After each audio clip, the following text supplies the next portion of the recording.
Welcome students. Today we shall start nervous system. You have learned in previous classes about many life processes like digestion, respiration, excretion, etc. going on in our body. These processes do not function independently but they are interrelated. They also depend upon the general needs of the body. The interlinking of these activities of a living being as per the needs of the body internally or externally is called coordination. There are two types of coordination, nervous coordination and chemical coordination. First you see nervous coordination.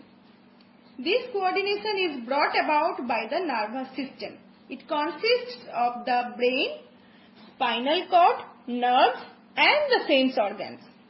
When you feel hungry, you eat food. The act of eating food involves a number of coordinated activities. Your eyes look at the food placed on the table.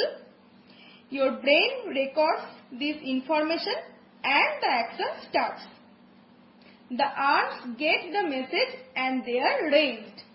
The hands hold the plate in which the food is kept. The fingers pick up the food and push it into the mouth. The food goes down through the alimentary canal and after a series of processes in the body reaches the bloodstream to fulfill the requirements that had arisen when you felt hungry. You know, the food we eat passes through the food canal or alimentary canal. It is a long muscular and coiled tube. It starts from the mouth and ends at the anus. Now, chemical coordination. This coordination is brought about through chemical messengers called hormones. Hormones means chemicals secreted by endocrine glands directly into blood. We shall learn about hormones later. An example of this category is given below. In an emergency situation, if you are suddenly attacked by a bull in the street, you try to run away from it. In such a situation, certain chemicals, that is hormones, are released into the blood to provide you extra energy and strength to run. Now, functions of the nervous system. The nervous system in our body performs the following major functions. First, keeps us informed about the outside world through the 5 sense organs. Sense organs means the organs which connect us to the outside world are known as sense organs. 5 sense organs, eyes, ears, nose, tongue and skin help the body to know about the surroundings. Now second point, enables us to remember, to think and to reason out. Number 3, controls and harmonizes all voluntary muscular activities. Example, running or even holding this book in your hand while you are reading it. Now next, regulates involuntary activities such as breathing or the beating of heart without our thinking about them. Now, structural and functional unit of nervous system, the neuron. The nervous system is made up of special cells called nerve cells or neurons. A neuron is made up of 2 main parts, a main cell body called cyton, a long process called axon. The cell body contains a nucleus. The dendrites are cytoplasmic extensions of the cell body. From the cell body arises one long process called the axon. Its length may vary from a few millimeters to 1 meter.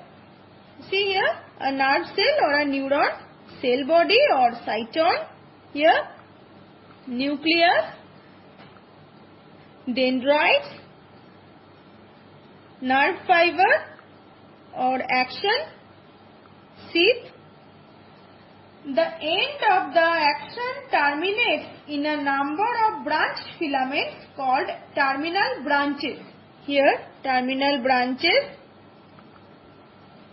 There are three kinds of neurons: sensory neurons, motor neurons, and association neurons. First, sensory neurons. These carry impulses from the sense organs to the spinal cord or brain. Impulse means a wave of electrical disturbance that runs through the nerves. Now, motor neurons. These carry impulses from the brain and spinal cord to the muscles and glands. Now, association neurons. These transmit impulses from one neuron to another. The neurons do not actually touch each other. They communicate with one another via synapses, where the action terminal of one cell impinges on the dendrites of another. Synapse. Synapse is the point of contact between the terminal branches of the action of a neuron with the dendrites of another neuron separated by a fine gap. Here, a synapse is a small junction used for communication between two neurons. It is at the synapse that the message is transmitted from the action of one neuron to the dendrites of the next neuron. This transmission takes place because of the secretion of a specific chemical called neurotransmitter. Messages relayed in this manner from one neuron to the next allow the unidirectional flow of impulses. Here you see the picture, three types of neurons: sensory, motor and association, synapse between them, and the direction of transmission of nerve impulse. You see here dendrites from receptor, here sensory neuron, direction of conduction, association neuron, motor neuron here to muscle or gland. Here cell body, node of Ranvier here. In most neurons, action is surrounded by a myelin sheath. The gaps between the two adjacent myelin sheaths are called nodes of Ranvier. Here synapse, here myelin sheath, action. Now nerve. A nerve is formed of a bundle of axons or nerve fibers enclosed in a tubular medullary sheath.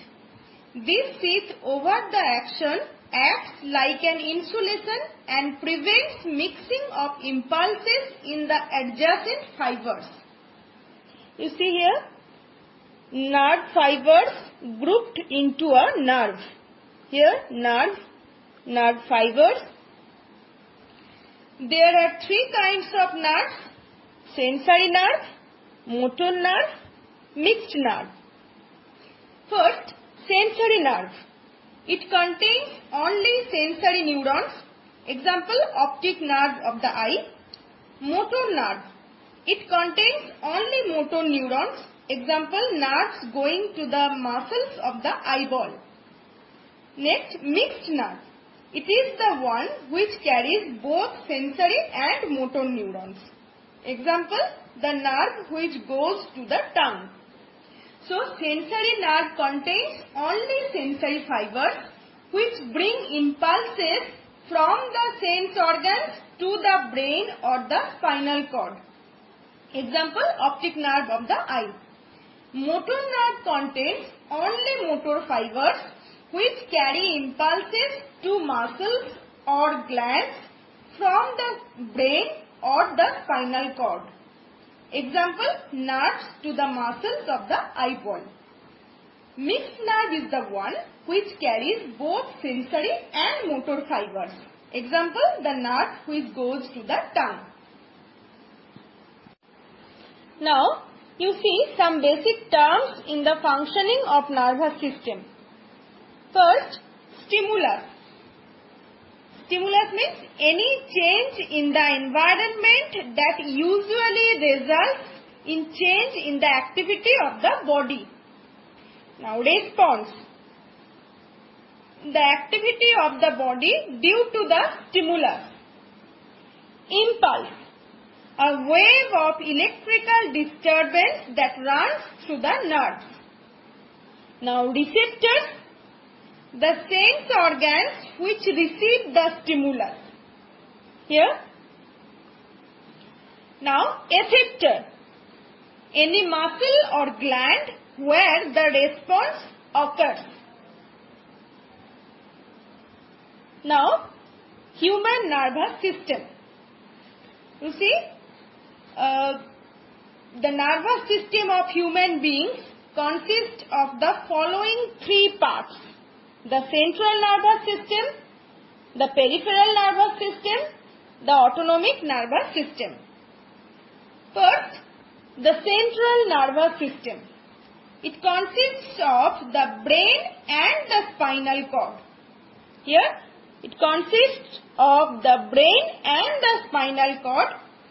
The brain lies protected within the skull and the spinal cord lies well protected within the vertebral column.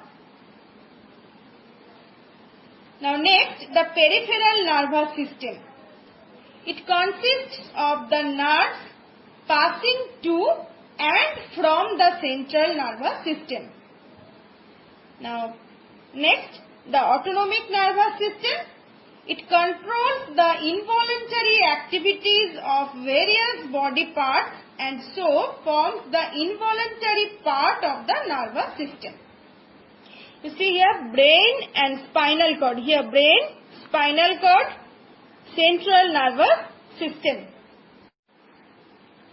So see, human nervous system, the central nervous system, the peripheral nervous system and the autonomic nervous system. The central nervous system, it consists of the brain and the spinal cord. Here brain, spinal cord, central nervous system. Now brain, central nervous system, the brain. The brain has three main parts, the cerebrum, the cerebellum and the medulla oblongata. First, cerebrum. Cerebrum is the largest portion of the brain.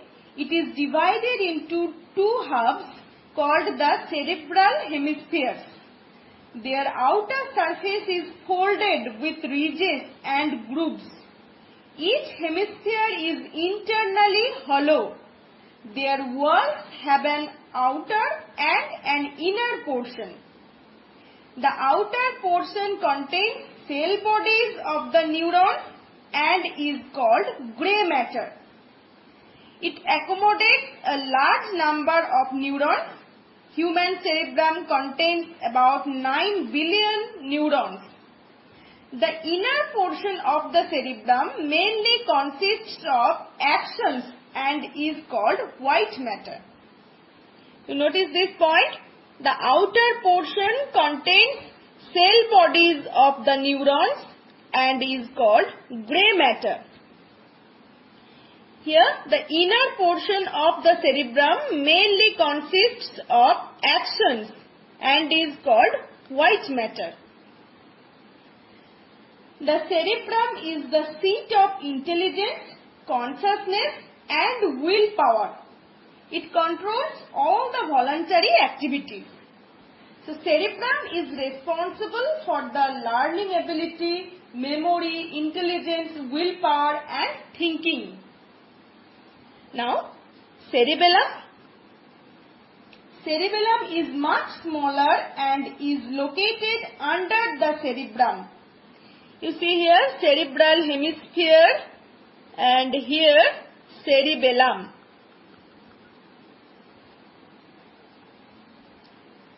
Its main function is to balance the body and coordinate muscular activities. So cerebellum is much smaller and is located under the cerebrum. Its main function is to balance the body and coordinate muscular activities. The cerebrum decides the action, whereas the cerebellum implements the action. For example, if you get an idea to stand up and walk, it arises in the cerebrum, but the muscles involved in this process contract or relax under the control of the cerebellum. Notice this point. Cerebellum gets affected by alcohol. Cerebellum gets affected by alcohol. That is why an alcoholic is unable to coordinate his muscular movements properly. Now next, medulla oblongata. Here, medulla oblongata is the lowest part of the brain and continues up to the spinal cord. Its main function is to control the activities of the internal organs. For example, beating of the heart, respiratory movements, peristalsis of the alimentary canal, etc. Injury to the medulla may result in the death of a person. Now, the spinal cord. The spinal cord extends from the medulla of the brain and runs down almost through the whole length of the backbone. In the spinal cord, the arrangement of the white and grey matter is reversed from that in the brain. You see, notice this point. Here, the inner part is the grey matter made up of cell bodies, while the outer part is the white matter made up of actions. Now, the main functions of the spinal cord are to control reflexes below the neck, to conduct messages from the skin and muscles to the brain, to conduct commands from the brain to muscles of the trunk and limbs. See the picture, cerebral hemisphere, cerebellum, medulla oblongata. Here, see the picture here, cerebral hemisphere, cerebrum, cerebellum, brainstem or medulla. Parts of central nervous system and their main functions: brain, cerebrum, intelligence, consciousness and willpower; cerebellum, muscular coordination, body balance and posture; medulla, heartbeat, breathing, etc. Now, peripheral nervous system.